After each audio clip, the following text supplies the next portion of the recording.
के छाई बहार, भाई अंगना में के छाई बहार।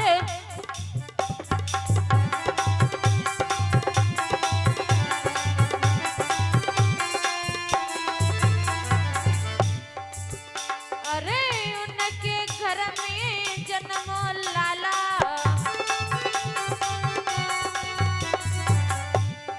किनके घर में लला जन्मो, रुक जाओ, किनके घर में लला जन्मो, हाँ किनके में बताओ।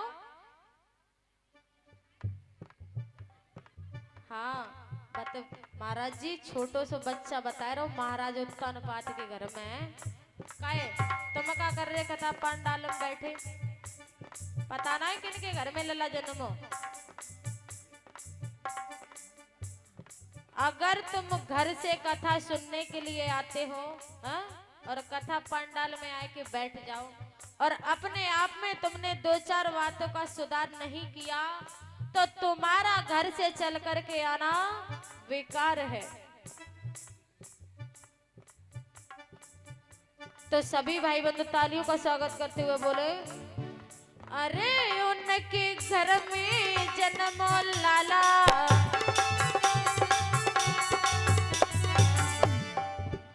और सुंदर रूप है बड़ो निराला, के मृग युनहार, भाई अंगना में के छाई बहार।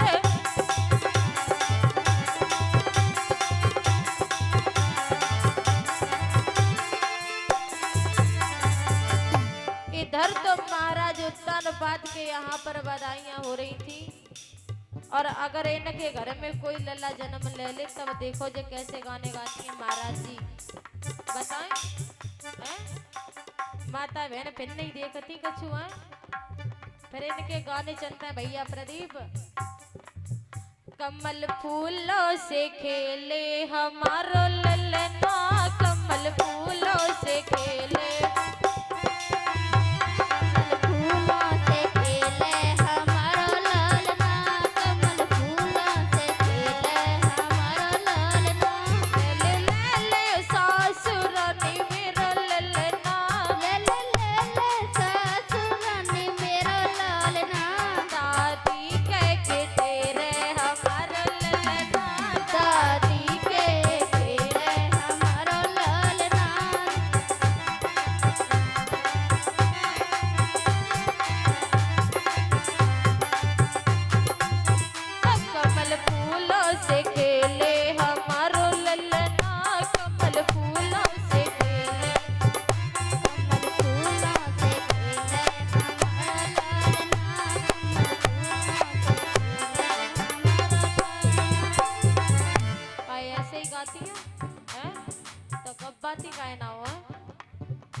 हो ले ले ले ले जिठानी रानी मेरो ललना, ले ले ले ले रे जिठनी हमारो ललना, हो ले ले ले ले जिठानी रानी मेरो ललना, हो ताई कह के तेरे हमारा ललना, ताई कह के तेरे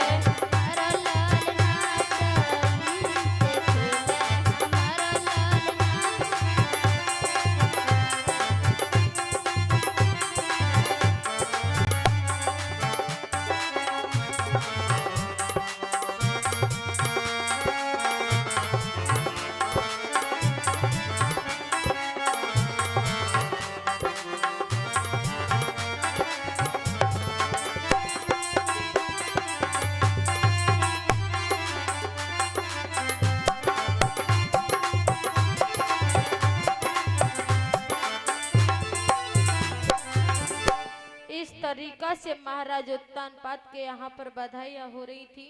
और इधर हुआ क्या,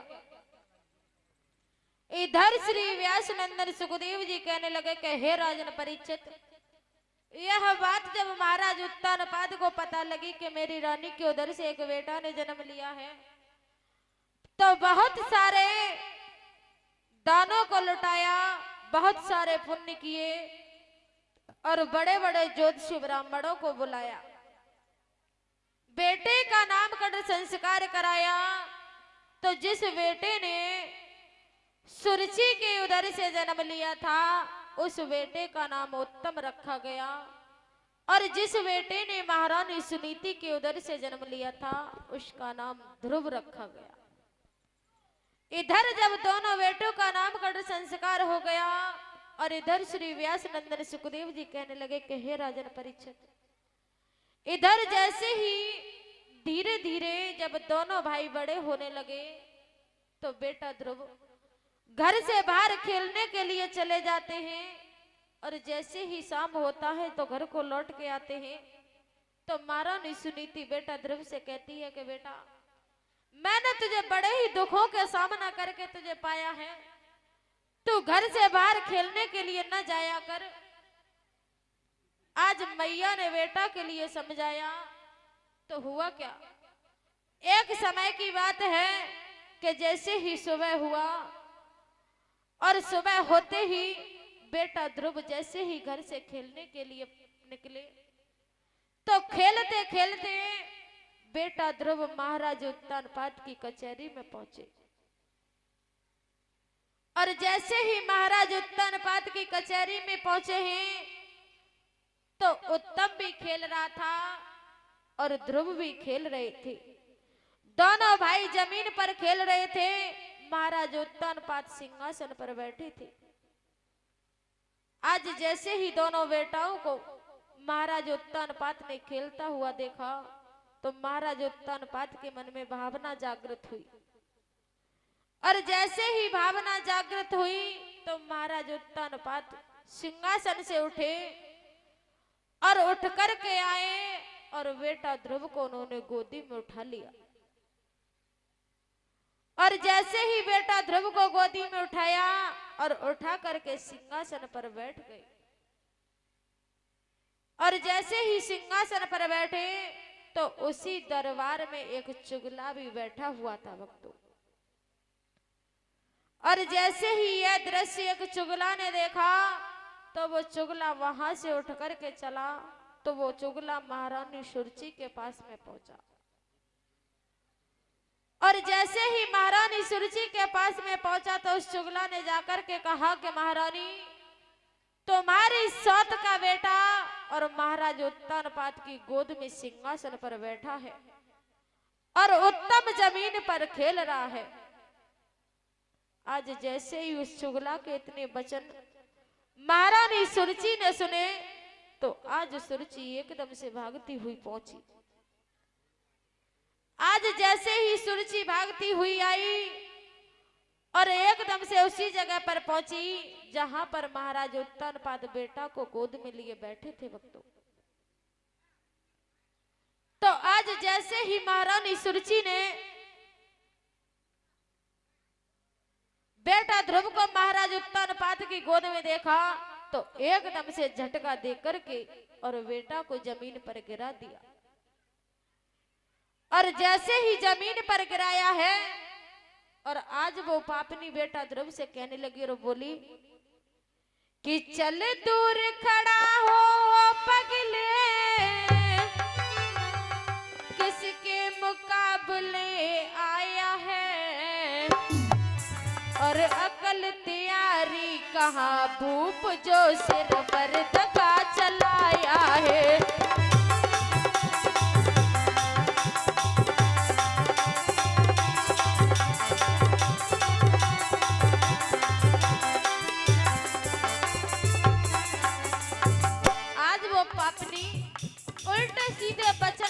ध्रुव से कहने लगी और बोली कि जिस सिंहासन पर तू बैठने की कामना कर रहा है ना, ये तेरे लिए नहीं है। और बोली है, रे पूर्व जन्म में ओ पगले, थोड़ा भी पुण्य किया होता तो उत्तम के बदले तूने मेरी कोख से जन्म लिया होता।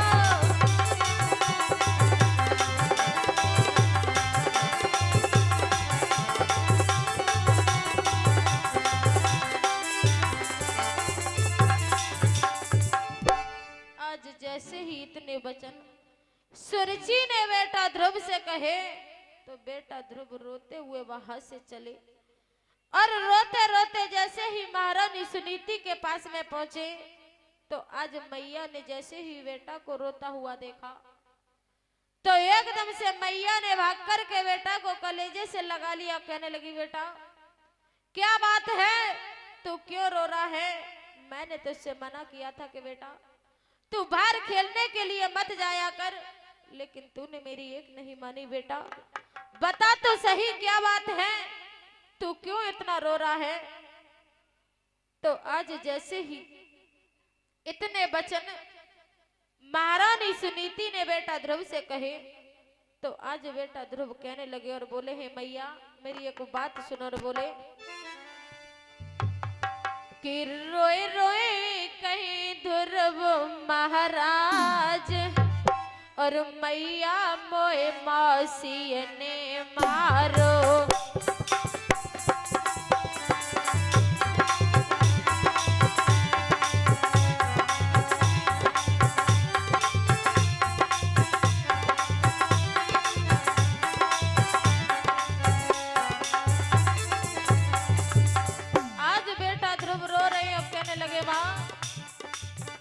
तो सच बताई तो मैया हम खेल रहे दो भैया।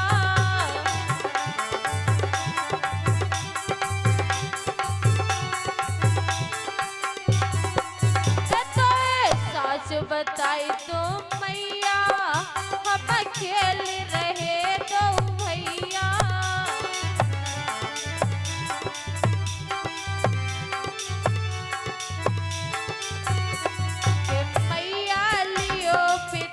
कोई गोद मैया कोई मौसी ने मारो।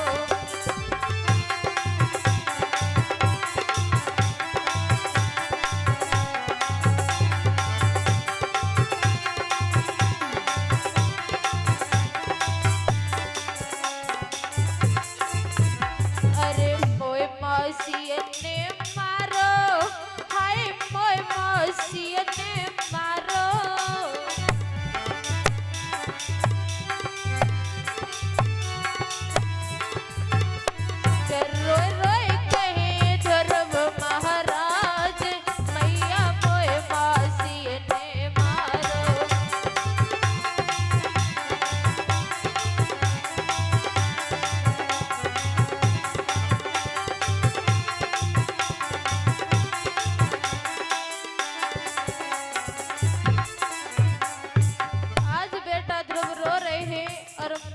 सुनीति को बताने लगा। कहने लगे माँ मौसी ने धक्का तीनों चलने का तरस नहीं तीनों।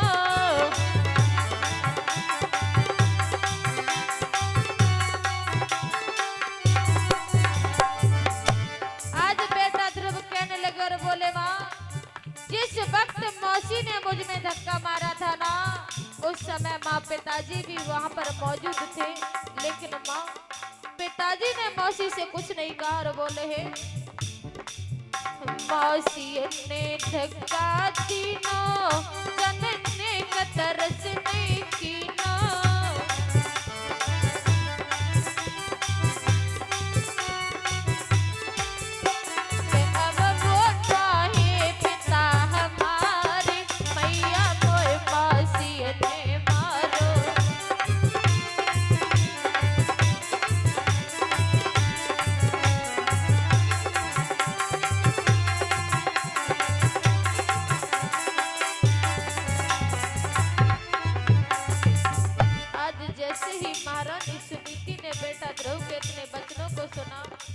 तो महारानी सुनीति कहने लगी बेटा मौसी की मार और माँ की मार कभी बेटे को लगती नहीं है।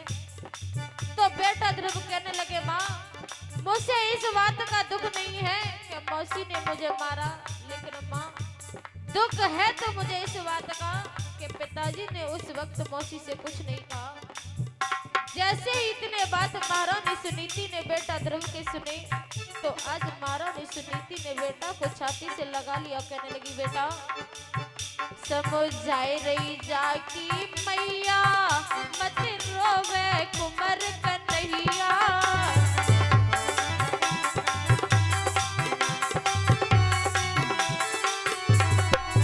समझाए रही जाकी मैया मत रोवे कुंवर कन्हैया।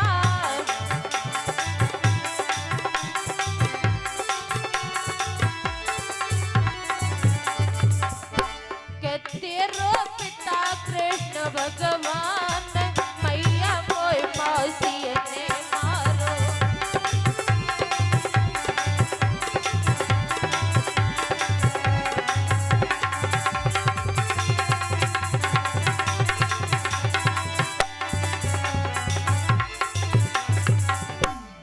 आज जैसे ही इतने वचन महारानी सुनीति ने बेटा ध्रुव से कहे कि बेटा इस संसार के पिता से मोह को निकाल दे।